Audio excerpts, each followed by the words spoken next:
Ал балалар, қанеки бізде қазір ана тілі сабағы, барлығымыз шаттық шеңберін құрайық. Келе қойыңдар балапандар. Қуанамын мен де. Қуанамын мен де. Қуанасың сен де. Қуанасың сен де.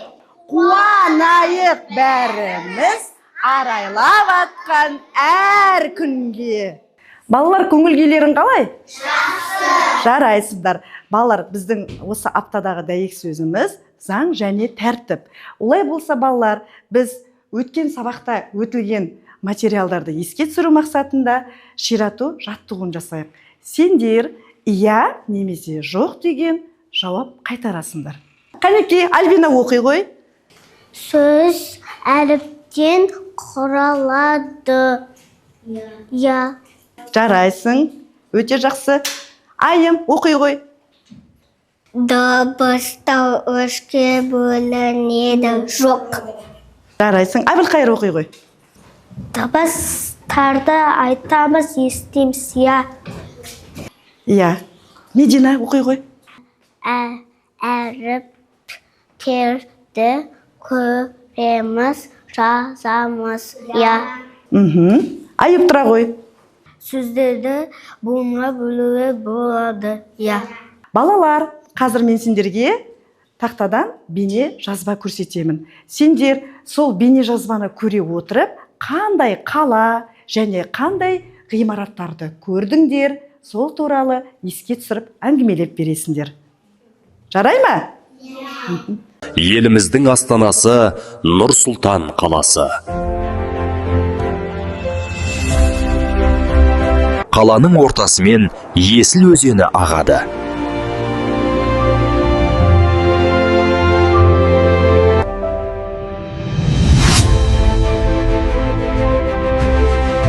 Қалада әсем ғимараттар көп.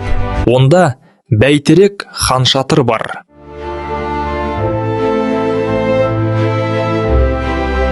Думан ойын-сауық орталығында океанариум орналасқан. Мұнда мұхиттар мен теңізде тіршілік ететін жануарлар бар. Және бейбітшілік және келісім сарайы орналасқан. Ол пирамида тәрізді салынған. Жақсы балалар, біз жаңа бейне жазбадан әртүрлі ғимараттарды көрдік, е? Ендеше осы бейне жазбадан көрген мәліметтер бойынша әңгімелеп көрейік. Қане? Астана пирамидасы. Иә, тағы. Астана бәйтерегі.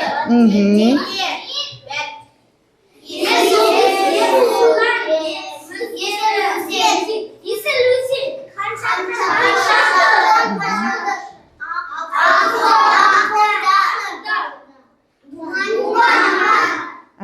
Жақсы балалар.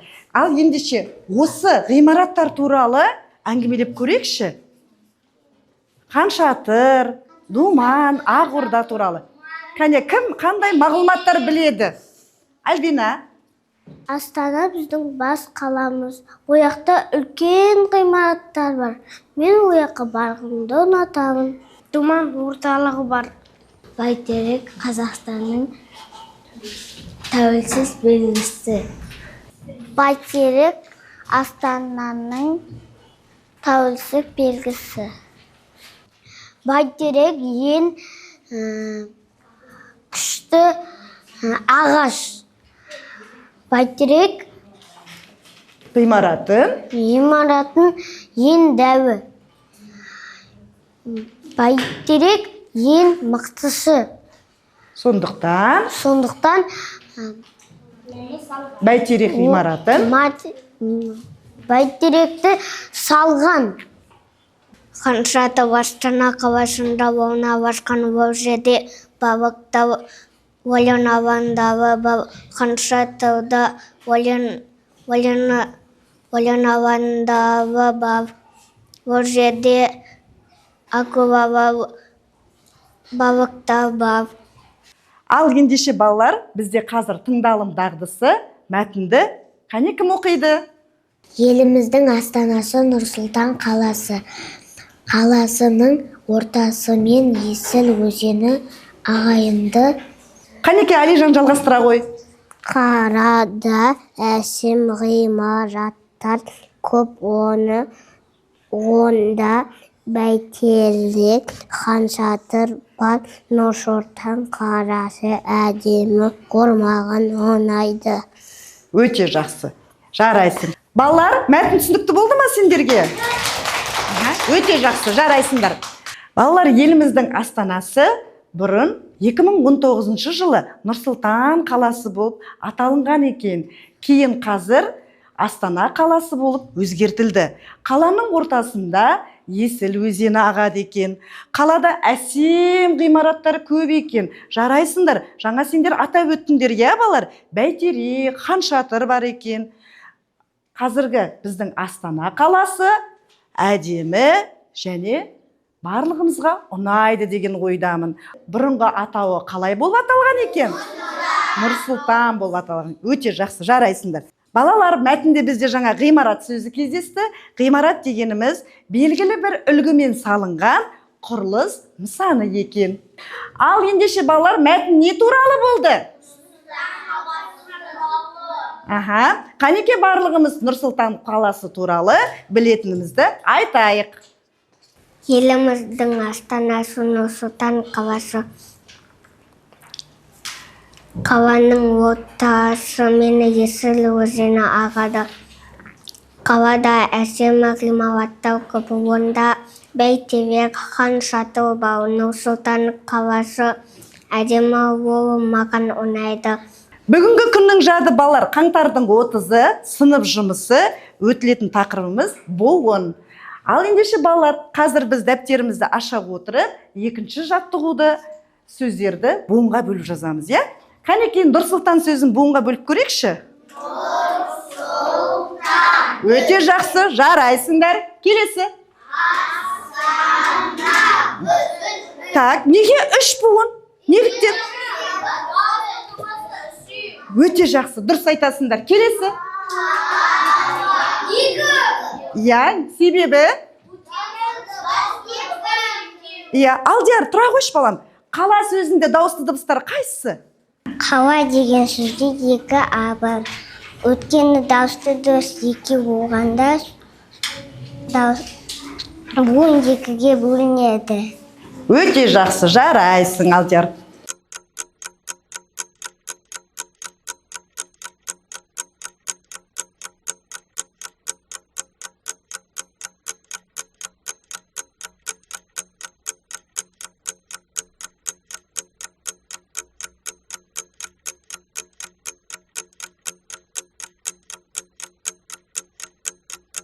Ал балалар, екінші жаттығуды тақтаға орындап көрсетейік.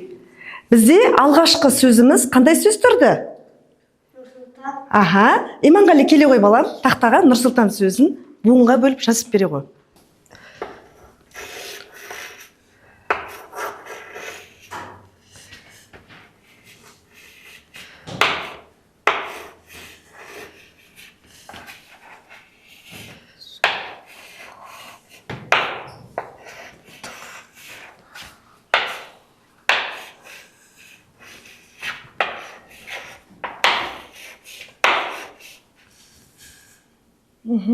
Жарайсың. Иманғали, неге бұлай жаздық? Талдай ғой өзі.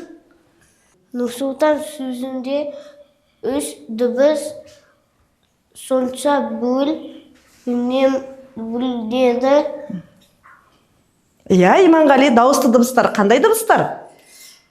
О, а.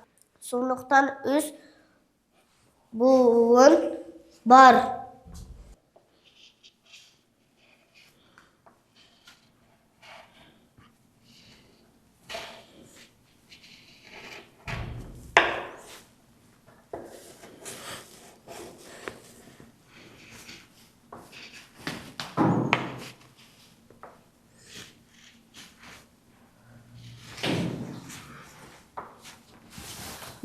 Жарайсың, Данияр. Енді талдай ғой.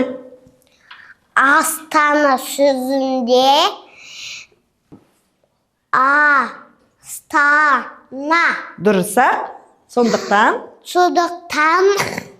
Буын 3 буын. Дұрыс-ақ. Жарайсың, Данияр, отыра қой.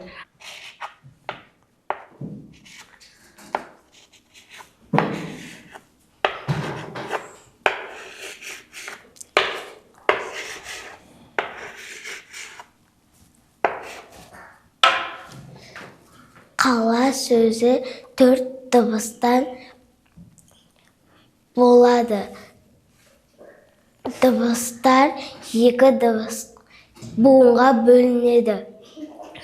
Олар 1, 2 дыбыстан басталады. А. Бірінші буында А дыбысы дауысты, және екінші буында да А дыбысы бар екен, е? Буын, дауысты дыбыс қанша болса, буын сонша болады. Жарайсың, отыра қой, ұлым. Балалар, Астана сөзі бұл жерде кіші әріппен жазылып тұр. Яғни кез келген елдің астанасын білдірсе, біз кіші әріппен жазамыз. Бұл жерде Астана сөзі жалпы есім болып келіп тұр. Бүгінгі тақырыбымыз буын және оның түрлері. Буын дегеніміз бір немесе бірнеше дыбыстан құралатын бөлшек. Буын болу үшін төмендегі қағидалар сақталынуы керек. Біріншіден, қазақ тілінде сөздің басындағы буын ғана дауысты дыбыстан басталады.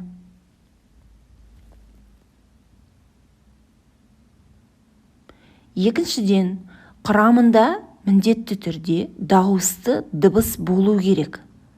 Үшіншіден, жеке тұрып бір дауысты дыбыс буын құрай алады. Үшіншіден, дауыссыз дыбыстар жеке тұрып буын құрай алмайды.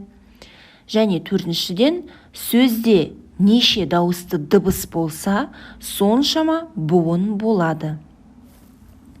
Қазақ тілінде буынның 3 түрі бар. Олар ашық буын, тұйық буын және бітеу буын. Қазір солардың әрқайсысына жеке-жеке тоқталатын боламыз. Бірінші, ашық буын дегеніміз жалғыз дауысты дыбыстан тұрады. Не дауыссыздан басталып, дауыстыға аяқталады. Мысалы, апа, оқы, оқушы және жеті деген сияқты сөздер. Тұйық буын дегеніміз дауыстыдан басталып, дауыстыға аяқталады. Мысалы, ән, үш, 10, 4, ұлт және тағы да басқа сөздер. Бітеу буын дегеніміз дауыссыздан басталып, дауыссызға аяқталады. Мысалы, қол, мектеп, 4, қарт, тағы да басқа сөздер.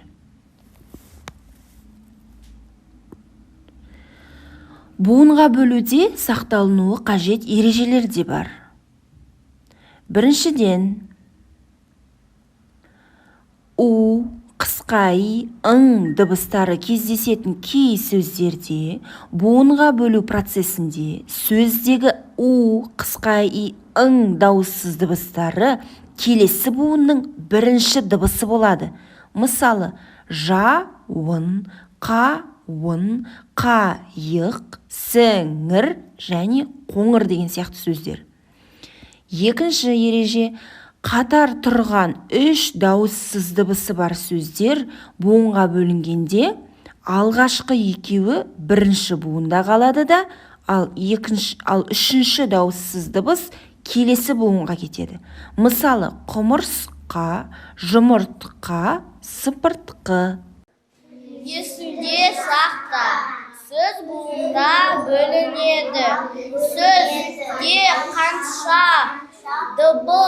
дауысты дыбыс болса, сонша буын болады. Ер ата жаңғақ жұмысшы. Ал балалар, орнымыздан тұрып, бір сергіп алайық. Қанекей тұрамыз орындарымыздан?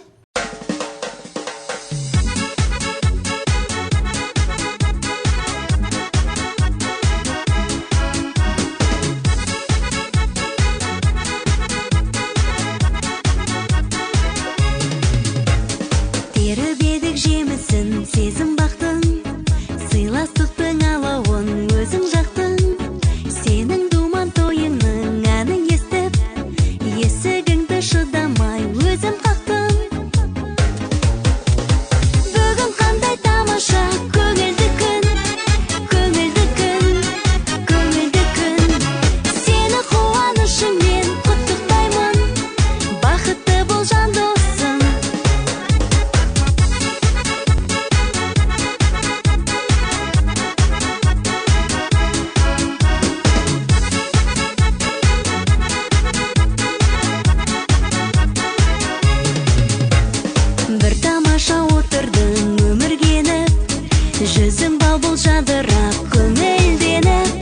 Есігіңнен мен кіріп келгенімде, қуандың ау балаша мені көріп. Бүгін қандай тамаша, көңілді күн, көңілді күн, көңілді күн. Сені қуанышын мен құттықтаймын, бақытты бол жан досым.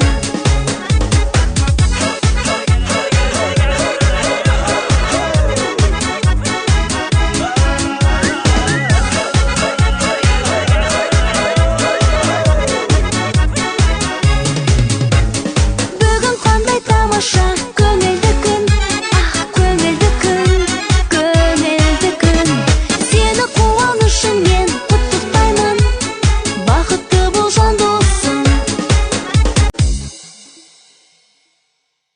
Ал ендеше балалар, қазір біздер топтық жұмыс жасаймыз. Топпен отырып, топ қай топ болады, өзіміз белгі береміз, я? Бірінші топтың оқушылары бір буынды сөздерді сиқырлы сандықшаға орналастырамыз, сызық арқылы. Екінші топ екі буынды сөздерді, және үшінші топ үш буынды сөздерді сиқырлы сандықшаға орналастырамыз. Қанекей, тездетіп топқа бөліне қояйық балалар. Төрттен топқа бөлінеміз, я? Тез топқа бөліне қоямыз.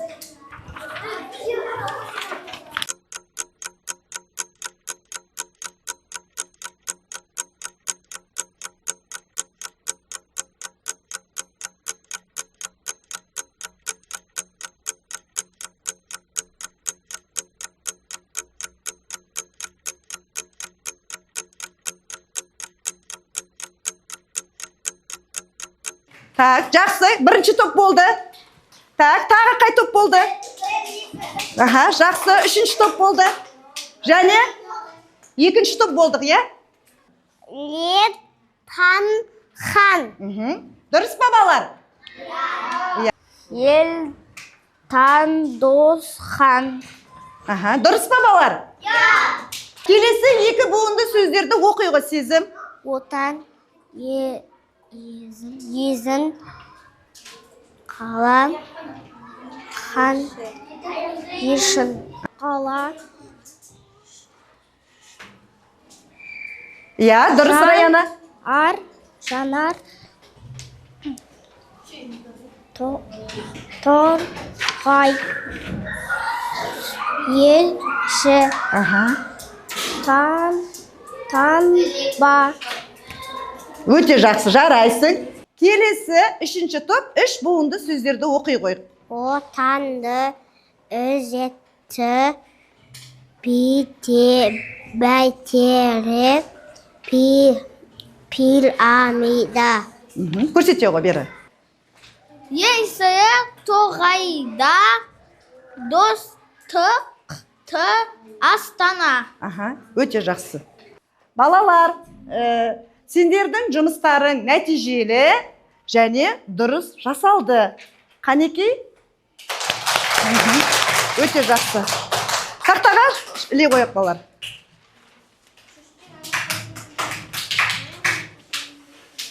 Отыра қойыңдар. Молодец. Алижан, отыра қой балам, жарайсың. Жақсы балалар, қазір бізде жеке жұмыс. Мен сендерге парақшалар таратып бере отырып, сендер бір буынды және екі буынды, үш буынды сөздерді кестеге орналастырасыңдар. Жақсы ма? Аха.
төмендегі сөздерден 1, 2, 3 буынды сөздерді теріп, өз кестелеріне бөліп жазамыз, иә? Тақтада сендерге сөздер берілген.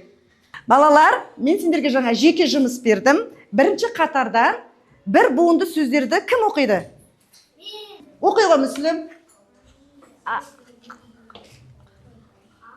Қар, ай, күн, тау. Өте жақсы, отыра ғой. Ал екінші қатардан 2 буынды сөздерді кім тез жазды екен? Иә, Әбілқайыр оқи ғой.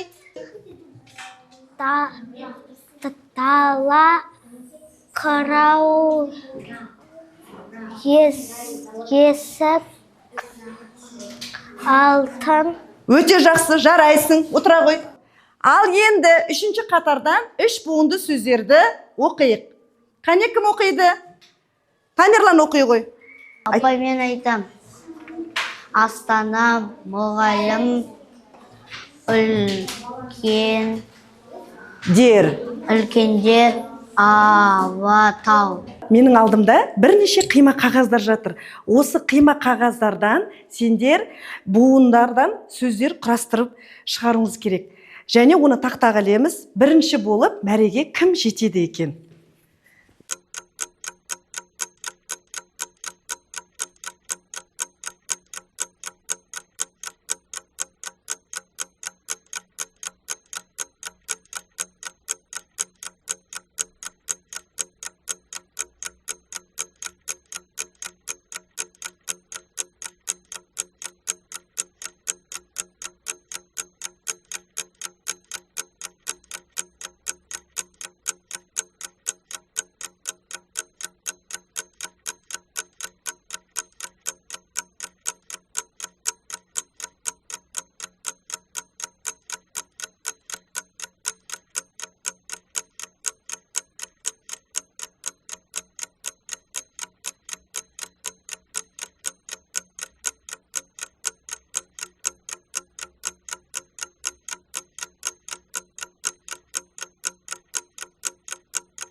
Балалар, бүгін біз сабағымызды қорытындылай келе, буын туралы білімімізді бекіттік.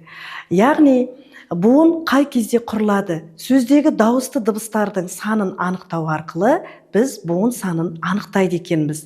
Сонымен қатар балалар, біздер бүгін Астана сөзін жаздық, я? Астана сөзін жазған кезде бізде кіші әріппен жазылды. Бұл жалпы есім тұрғысында келді. Жаңағы екінші жаттығу барысында.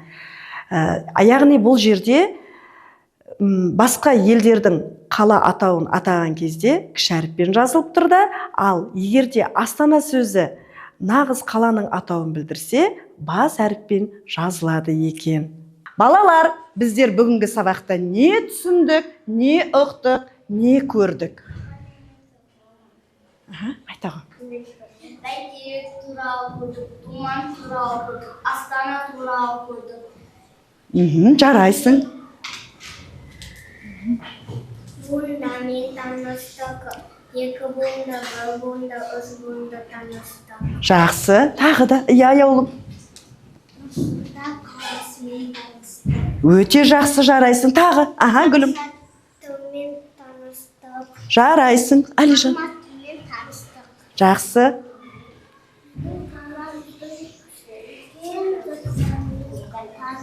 Мхм. Хан Шатырмен таныстық, Нұр Сұлтанмен таныстық. Өте жақсы, Ерназар. Медина. Даусын шығарау.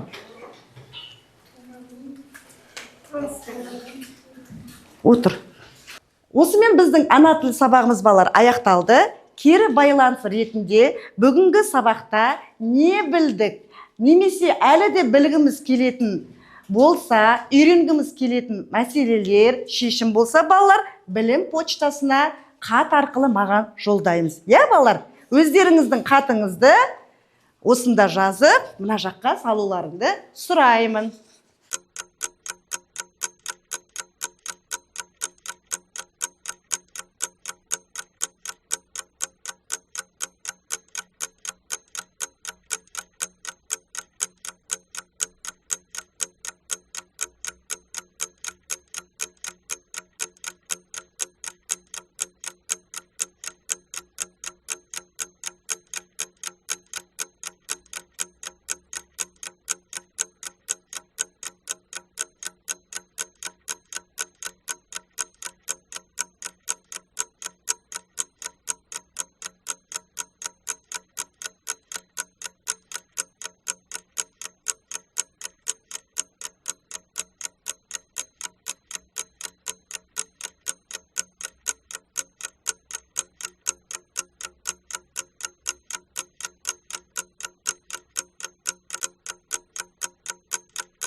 Балалар, біз бүгінгі сабағымызды қорытындылай келе, бүгін Астана туралы мәліметтер алдық. Сонымен қатар буынның, яғни сөзді құрайтын кішкентай ғана бөлігі екен, яғни сөздің буын арқылы құралатынын игердік.